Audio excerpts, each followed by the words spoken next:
उम्र में अपराध की दुनिया में अपना नाम ऊंचा करना चाहता था। ये बहनचोद सारे मिलके हमको पागल बना रहे हैं, मादर चोद के बच्चे।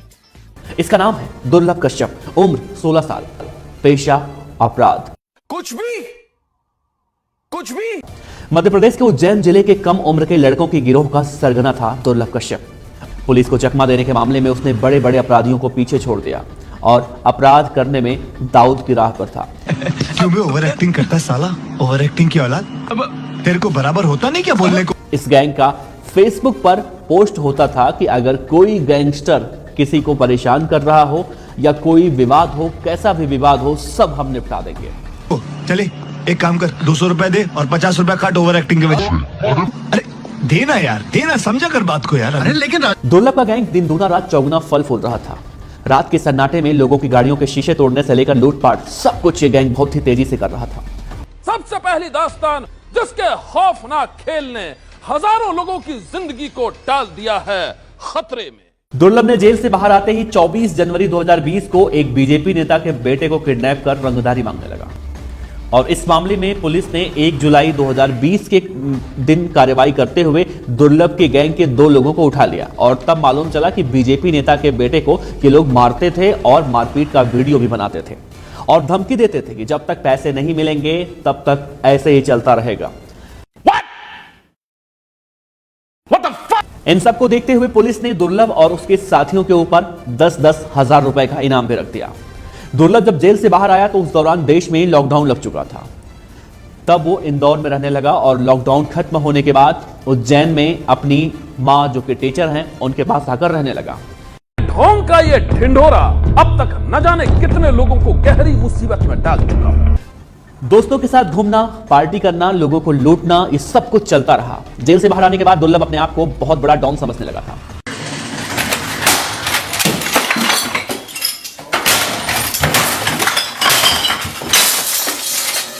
पुलिस की निगाहें अब दुर्लभ से हटकर और अपराधियों पर हो चली थी। लॉकडाउन चल रहा था, अपराध अपने चरम पर था। दुर्लभ रोजाना रात में पार्टी करने और गुंडागर्दी करने में मशगूल था।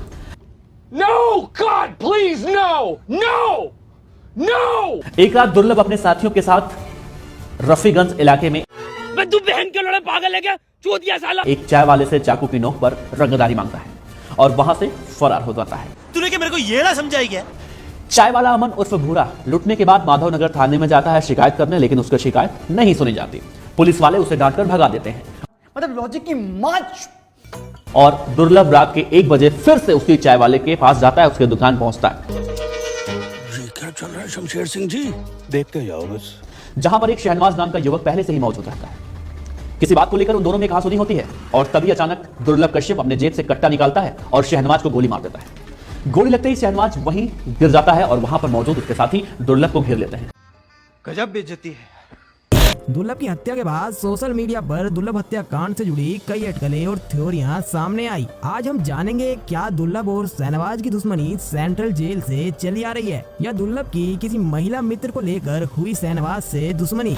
अगर आप कमजोर दिल वाले हैं तो फिर दिल थाम कर बैठिए, क्योंकि अब हम आपको दिखाने जा रहे हैं एक ऐसे पाखंडी की दास्तान जिसे देखकर आप भी सिहर उठेंगे।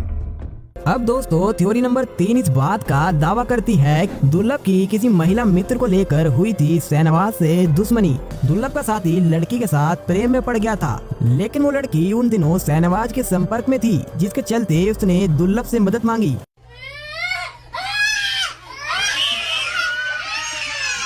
दरअसल दोस्तों कई लोगों का ये भी कहना था कि दुर्लभ ने अपने दोस्त की मदद करने के चक्कर में शहनवाज से दुश्मनी मोल ली थी। कौन है ये लोग,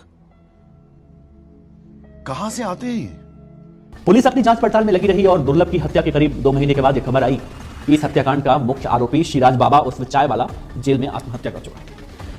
अगर मेरा बच्चा छत से गिरता तो तड़पता, लेकिन चंद सेकंड में ही उसकी मौत हो गई। जिसने भी हत्या की है उसको सजा मिलनी चाहिए। ये राज भी उसी के साथ चला गया सर।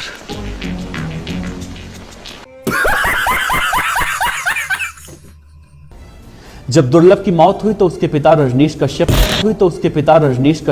अबे गांड ना फुलाओ, मां चोद देंगे तुम्हारी भोसड़ी। तो कैसे हैं आप लोग? बहुत बुरे हैं हम लोग, भोसड़ी के अंदर से खोल के बजा देंगे, तुझे पता भी नहीं चलेगा। वीडियो करने से पहले मैं आपको ये बताना चाहता हूँ कि आप लोगों के सहयोग के साथ आज मेरे पूरे 1000 सब्सक्राइबर और 4000 वॉचिंग टाइम कंप्लीट हो गया है। समझ रहे हो? समझ रहे हो आप? समझ रहे हो ना? आप रहिएगा होशियार, सन्नाटे को चीरती सनसनी फिर देगी दस्तक आपकी दहलीज पर।